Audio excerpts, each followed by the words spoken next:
नमस्कार मंडळी, आज आपण बनवणार आहोत उकडीचे मोदक.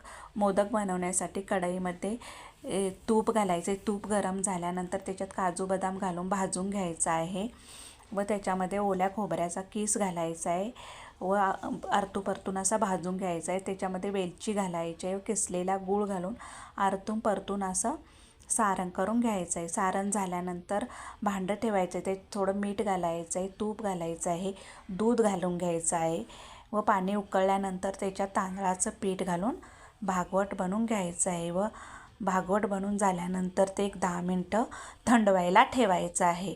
भागवट थंड झाल्यानंतर ते व्यवस्थित असं मळून घ्यायचं आहे व मोदकाचा साचा घ्यायचा आहे. त्याला असं तेल लावून घ्यायचं आहे. आपण जे पीठ मळून घेतलेलं आहे त्याचे छोटे छोटे गोळा करायचा आहे व त्या साच्यामध्ये घालायचं आहे व चारी साईडला लावून घ्यायचं आहे. त्याच्यामध्ये जे आपण सारण बनवतो ते घालायचं आहे. व्यवस्थित असं भरून घ्यायचं आहे व आपण वरून त्याचं तोंड व्यवस्थित असं बंद करून घ्यायचं आहे. अशा प्रकारे उकडीचे मोदक बनून तयार आहे.